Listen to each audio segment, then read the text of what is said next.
My name is Helen, and sadly, I became a widow at a very young age. I lost my beloved husband, who wasn't just my partner but my best friend and soulmate, to a sudden illness. His passing left me devastated, and in those dark days, I leaned heavily on my family for support. My parents were there for me in every way possible, but my brother, Eric, turned out to be different. Instead of offering the emotional comfort I desperately needed, Eric seemed preoccupied with my financial situation. My late husband, who was quite well off, had left me a substantial inheritance. Although I worked from home and had a decent income, the financial security meant nothing compared to the deep sorrow I felt. I would have given up everything just to have my husband back. To my dismay, Eric showed little concern for my grief. Instead, he and his wife, Samantha, focused on their own priorities, mainly involving Samantha's stepdaughter, Teresa. They hinted that since I had no children of my own, I should take on some responsibility for Teresa, including financial support. Samantha even suggested that spending time with her stepdaughter could offer me a taste of motherhood. I was stunned by their insensitivity. I tried to make it clear that I wasn't in a place to focus on anything other than healing from the loss of my husband, but Eric and Samantha didn't stop. Even my parents were embarrassed by their behavior, and our family expressed concern about their strange demands. I was furious with my brother for trying to exploit my vulnerability when all I needed was understanding and support. To make matters worse, I barely knew Teresa and had no idea why they thought I should be responsible for her.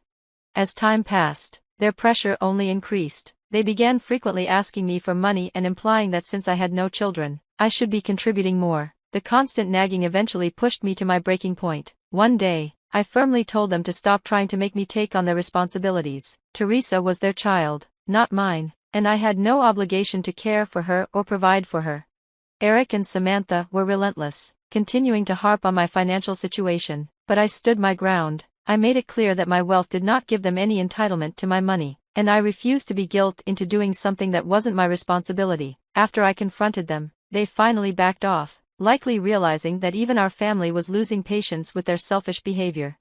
However, the peace didn't last long. One morning, Eric dropped a bombshell. Samantha had gone missing, allegedly due to a mental health crisis. He claimed to have contacted the police for help in finding her. I was taken aback. Samantha had seemed perfectly fine to me. Days turned into a week with no sign of her, and Eric leaned heavily on our family to help care for Teresa, who was distraught and desperately missing her mother.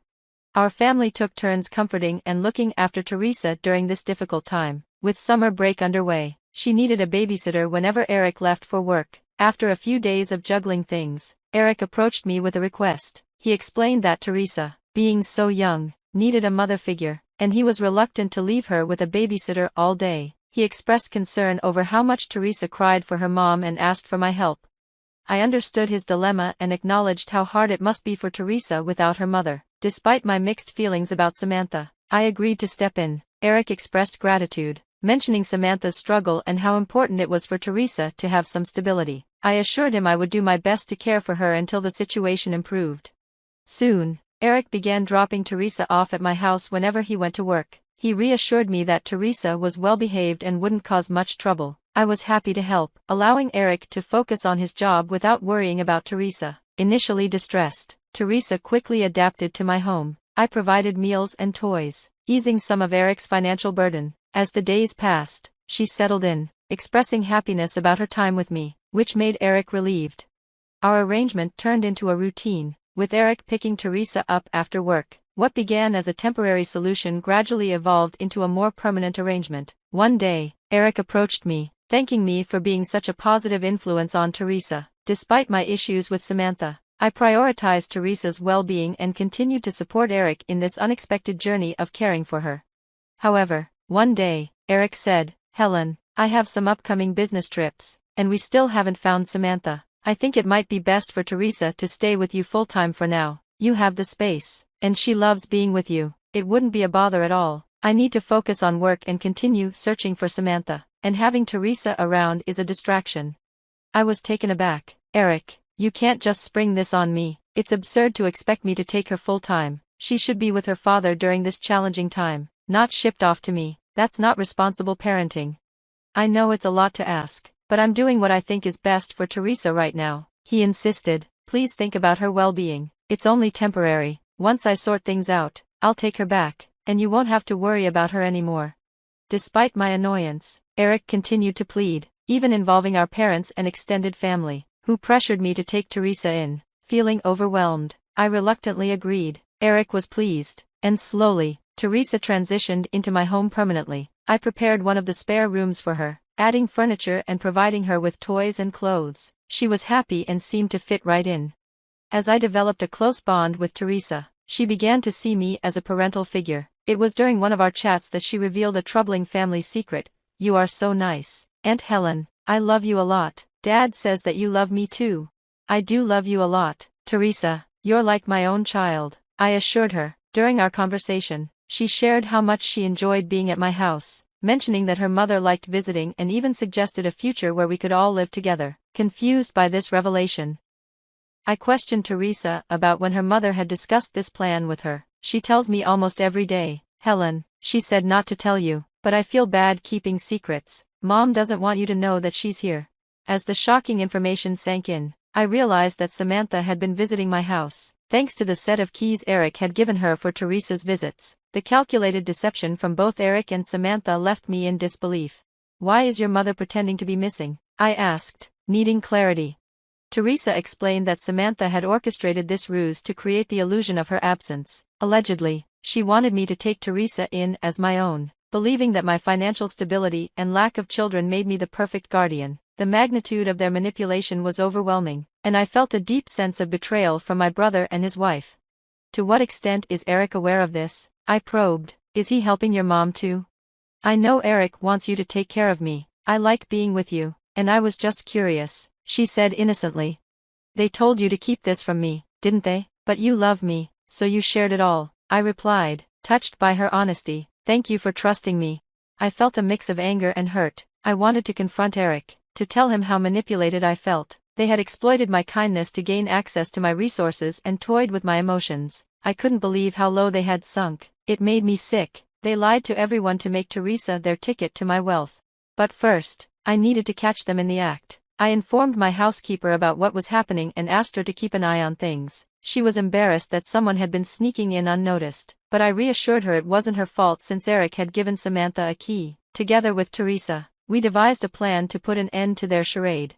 The next day, I decided to go out shopping. In good spirits, I drove around the neighborhood a few times before returning home. My housekeeper gave me the signal, and I made my way to Teresa's room. She was happily playing with her toys. I raised my eyebrows at her, and she nodded, pointing toward the closet. I opened it, and to my shock, found Samantha hiding inside.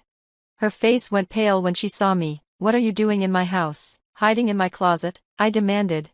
"I was just visiting my daughter," she stammered. "Who gave you permission to come here? I don't recall ever giving you my house keys. Weren't you supposed to be missing?" I pressed. "I got them from Eric. I missed Teresa, so I came back today. I just wanted to see her," she confessed, looking flustered. "Why has Teresa been telling me you visit her whenever I leave? Do you have an explanation for that?" "She's just a child. She doesn't understand what she's saying. Don't take her seriously," Samantha replied. "Exactly, that's why she revealed the truth to me. You've involved her in your scheme to exploit my wealth. You should be ashamed of yourself, Samantha. You know I could have you arrested for trespassing, right?" Samantha looked genuinely scared, realizing the gravity of her situation. I instructed my housekeeper to take Teresa to my room so Samantha couldn't manipulate her anymore. Now Samantha was stuck with me. "Please, Helen, don't involve the police. I just wanted to see Teresa." I begged Eric for the keys, she pleaded. "Is that so? Then why is Eric claiming he hasn't heard from you?" "Stop twisting the story. I know you both planned this to manipulate me. Teresa has told me everything." "Helen, you have to understand. I had her best interests at heart. I'm just a desperate mother wanting a good life for her daughter," she cried. I confronted Samantha. "Is that why you've been telling Teresa that you all live in my house? Your daughter is a good kid, Samantha. She knows what you did was wrong, and she told me everything. You thought you could manipulate me by using her? Well, you're mistaken. Now you'll see what happens when you cross me." Just then, I heard sirens approaching. Yes, I had called the police the moment I stepped through the door. Samantha had entered my home without permission, and I intended to make sure she faced the consequences. She tried to escape, but I held her firmly in place until the officers arrived. After taking my statement, they arrested her, clearly astonished by the entire situation. They quickly contacted Child Protective Services to initiate an investigation. With Samantha now behind bars, Eric was poised to lose custody of Teresa. Karma was catching up with him fast. After Samantha's arrest, I went straight to my parents' house and called for Eric. When he arrived, it was clear that he understood his grand plan had collapsed. He looked embarrassed, avoiding eye contact with us. "Do you have anything to say for yourself?" I asked. "Don't bother lying, I know the truth." "I'm sorry," Eric said. "I acted in Teresa's best interest. We thought you had the means to provide for her. We believed having her around would be good for you too." "Eric, you orchestrated this for your own benefit. Teresa would have been happiest with her parents. Instead, you dumped her on me, caring only about who your heir would be, using that innocent child to manipulate me," I replied. "Helen, please believe me, I only wanted," he began. I cut him off. "I don't care what you wanted. You deceived me and played with my emotions. I supported you, and this is how you repay me. From now on, you're on your own. Teresa will go to her father, and don't think about asking me for help again."